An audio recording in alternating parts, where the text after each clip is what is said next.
Pesta Demokrasi Indonesia menuju pencoblosan tinggal menghitung hari. Masyarakat diharapkan menggunakan hak pilihnya untuk menentukan presiden dan wakil presiden periode 2024 sampai 2029, serta calon wakil rakyat mereka. Sejak hari Minggu hingga hari Selasa mendatang, Indonesia memasuki masa tenang. Itu artinya segala atribut kampanye yang selama ini dipasang di sepanjang jalan dan fasilitas umum harus diturunkan. Tidak hanya itu, masa tenang pemilu juga berlaku di dunia maya. Masing-masing kubu hingga pendukung paslon tidak diizinkan berkampanye, termasuk di platform media sosial. Badan Pengawas Pemilu Daerah Istimewa Yogyakarta secara khusus melakukan apel siaga untuk bersiap mengawasi jelang pemilu, termasuk adanya pelanggaran di masa tenang, baik alat peraga kampanye dan juga media sosial. Hal tersebut juga dilakukan oleh Bawaslu DKI Jakarta.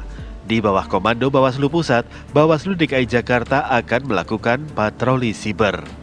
Lantas, mungkinkah media sosial akan bersih dari kampanye politik di masa tenang? Tim TV One mengabarkan.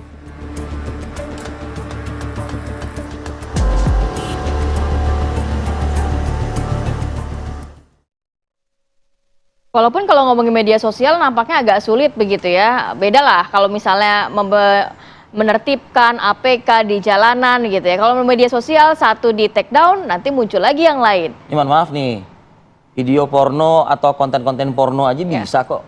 Bisa dia take down meskipun muncul lagi yang baru ya, gitu. Tapi apalagi? Usahanya ada terlihat. Oke. Nah saat ini di hari tenang hari kedua ini ada nggak usahanya itu? Ada dong, kan sudah ada cyber dari Bawaslu yang 24 jam akan mengawasi. Kita akan membahas juga hal itu dengan dua narasumber yang sudah hadir di studio, Bapak Queen Pegagan, anggota Bawaslu DKI Jakarta. Selamat pagi, Pak Queen. Pagi. Kemudian juga Mas Adi Praitno, analis politik. Selamat pagi, Mas Adi. Pagi, Mas Adi. Selamat pagi, Rati, Fadil. Ini tidak ikut berkomentar yang membuat buzzer dan netizen juga komentar kubu-kubu lain kan? Kita cek dulu akunnya dia nih. Akunnya Mas Adi Praitno. Serius nih, Mas. Ada di sebelahnya ada Bawaslu, Mas. Nah, tapi begini, sebelum ke Bawaslu menjelaskan, Anda di hari kedua masa tenang ini merasakan seperti apa? Di dunia tenang nggak di media sosial Anda melihatnya? Menurut saya terlampau kacau. Kalau mengatakan 3 hari masa tenang itu disebut sebagai hari tenang. Karena 3 hari masa tenang ini adalah masa tidak tenang yang sesungguhnya. Hari paling gawat. Hari paling gawat, kalau saya menyebutnya masa paling tidak tenang. Masa paling tidak tenang. Karena memang semua paslon kelihatan mengamplifikasi semua resource politiknya untuk memantapkan dan memenangkan pertarungan di tanggal 14 Februari. Banyak cara yang mereka lakukan. Memang sangat gampang untuk memanipulasi cyber yang dilakukan oleh Bawaslu. Sangat gampang untuk mengakal-akali supaya mereka itu tidak kena delik aduan. Gimana satu contoh aja, akal-akalnya gimana sih, Mas? Ya banyak dong, kan ajakan-ajakan di bawah itu banyak. Di cyber juga banyak. Karena kampanye politik itu kan tidak harus mempromosikan sang calon. Nyerang calon pun juga bagian dari kampanye politik. Kalau kita lihat 1-2 hari ini kan agitasi dan propaganda untuk mendowngrade salah satu calon dan mementingkan calon yang lain kan muncul. Problemnya apakah Bawaslu akan menemukan satu instrumen untuk mendelik yang kayak gitu? Tapi yang saya khawatirkan untuk membuktikan kali ya kalau gitu ya. Betul, karena yang saya khawatirkan adalah Bawaslu ini kan cara kerjanya dia sesuai dengan regulasi yang ada. Yang disebut dengan kampanye itu satu, mengajak untuk memilih paslon tertentu, memperkenalkan visi misi dengan atribut dan seterusnya.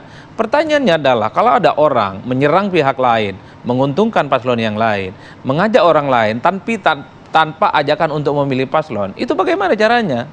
Ini yang ukurannya yang Anda pertanyakan ya. Betul, karena yang disebut dengan kampanye itu adalah penyampaian visi misi, ajakan untuk mencoblos terkait dengan calon tertentu. Pertanyaannya adalah kalau itu tidak dilakukan, tidak menyampaikan visi misi, tidak ada ajakan untuk mencoblos calon tertentu, tapi gestur, intonasi dan pola propaganda politiknya jelas mengajak untuk memenangkan paslon, bagaimana itu ceritanya? Black campaign dengan negatif campaign. Kan banyak misalnya di medsos, Masya Allah ini calon kita dekat dengan ulama, dekat dengan habaib, negarawan betul, siap hidup mati untuk bangsa dan negara ini nasionalis.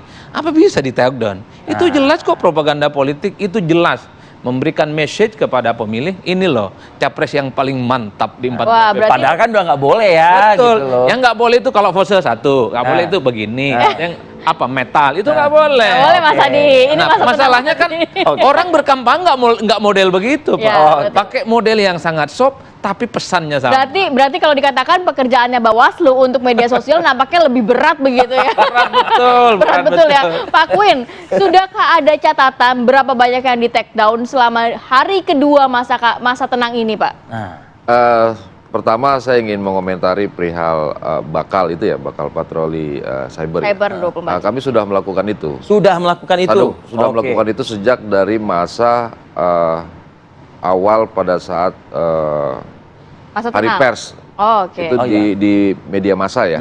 Kemudian berlanjut di masa sosialisasi, kemudian masa kampanye, hingga sekarang ini yaitu masa tenang. Makanya perihal bakal melakukan cyber patroli sudah kami lakukan. Namun seperti dikatakan Mas Adi Pray tadi, bahwa memang yang bisa tersentuh itu adalah pelakunya, yaitu dia terdaftar. Jadi peserta pemilunya. Peserta pemilu atau peserta kampanye atau dia anggota tim sukses. Nah, kemudian bila itu ada orang katakanlah umum atau masyarakat yang melakukan netizen, buzzer. Nah, itu yang kita lakukan adalah rekomendasi untuk men-take down ataupun rekomendasi ke Kemenfo. Kemenkominfo ya. Kemenkominfo. Kemudian itu nanti akan dipelajari. Namun demikian tetap Bawaslu akan memberikan pencegahan-pencegahan sebelumnya. Karena kami kan bukan hanya sekedar menindak ya. Kami ada mencegah, ada mengawasi dan juga fungsi itu ada di Anda? Ada. Gitu.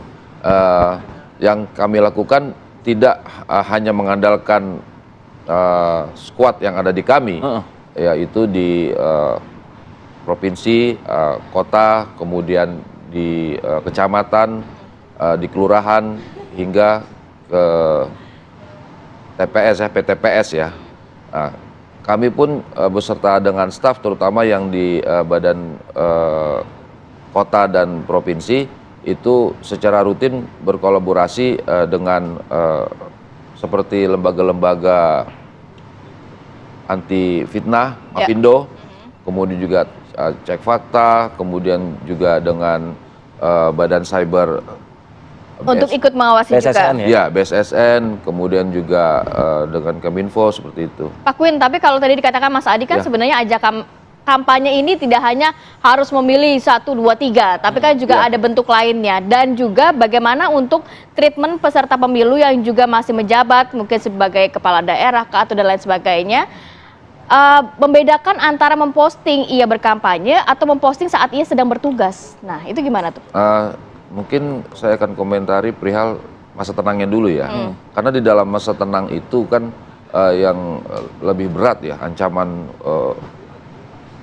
katakanlah ancaman hukuman pidananya, yaitu di pasal 492 itu bahwa dia bisa diancam paling berat 4 tahun dan denda 48 juta. Dan penjara ya? Ya, itu bisa dikenakan, tapi tentu saja kumulatif. Artinya ya itu tidak sekali ini langsung dikenakan pidana. Artinya dia adalah bagian dari tim kampanye gitu, lakukan gitu di masa tenang. Nah, sementara di masa pungut hitung itu ancamannya paling tinggi ya 3 tahun masa kurungan dan dendanya 36 juta. Gitu. Nah, jadi dalam hal biasanya mereka yang incumbent ini ya, incumbent ini melakukan pada saat sebelumnya itu boleh pada saat masa kampanye itu dia berbarengan katakanlah dengan agenda reses atau sosperda. Di situ tetap harus kami awasi, baik itu di Panwascam tingkat kecamatan, kota ataupun di provinsi, dengan harapan dia tidak melakukan tindakan-tindakan di luar kewajiban dia atau agenda dia sebagai pejabat untuk reses dan sosperda. Dia kan biasa menyerap aspirasi. Nah, bila tidak ada pengawasan, cenderung mungkin bisa melakukan kampanye saat itu. Nah, itu yang kami cegah. Nah, pada saat masa kampanye bagi peserta pemilu yang non incumbent tentu mereka melakukan kampanye sesuai jadwal gitu. Nah, sekarang ini jelas tidak boleh ada kampanye untuk kita berkontemplasi ya, merenung untuk memilih pilihan mana nanti di tanggal 14 nanti hari pencoblosan mana yang terbaik. Sebelum jeda nih Pak Queen, saya butuh juga data atau mungkin juga informasi. Kalau tadi Pak Queen mengatakan dari Bawaslu DKI Jakarta khususnya ya, itu kan berkoordinasi dengan sejumlah lembaga dan pendidikan itu kan nanti kan ujungnya adanya di Kemenkominfo. Iya. Sudah ada dikirimkan laporan kepada pemerintah pusat untuk diapakan begitu loh. Temuan-temuan ataupun juga bukti-bukti yang didapati oleh Bawaslu. Rekomendasinya sudah adakah yang dikirimkan? Untuk saat ini rekomendasi yang kami kirimkan itu masih berupa himbauan ya. Masih berupa himbauan untuk tidak melakukan tindakan-tindakan yang sifatnya menyebar hoax dan untuk akun yang diberikan oleh KPU kepada kami yang terdaftar sebagai medsos dari peserta pemilu, so far tidak ada pelanggaran seperti itu. Karena kami selalu sounding, selalu memberikan himbauan-himbauan, namun kami juga tetap memberikan penekanan-penekanan bahwa selain dari akun-akun resmi ini, sebenarnya yang paling kami khawatirkan adalah akun non resmi. Nah, ini yang menjadi ini yang menjadi kekhawatiran karena logikanya ya, kalau dia akun yang resmi tentu dia akan jaga-jaga. Dia tentu akan stay on the track. Yang saya tangkap dari pernyataan Anda adalah terafiliasi jangan-jangan. Iya, maksud saya ada nggak temuan ke arah sana? Alangkah baiknya bila ke depannya kami tidak bisa langsung memberikan penindakan karena itu di luar regulasi yang kita punya gitu. Kita kan penyelenggara eksekutor. Oke, baik. Kita jeda dulu sejenak ya. Kami akan kembali saat lagi. Tetaplah bersama kami.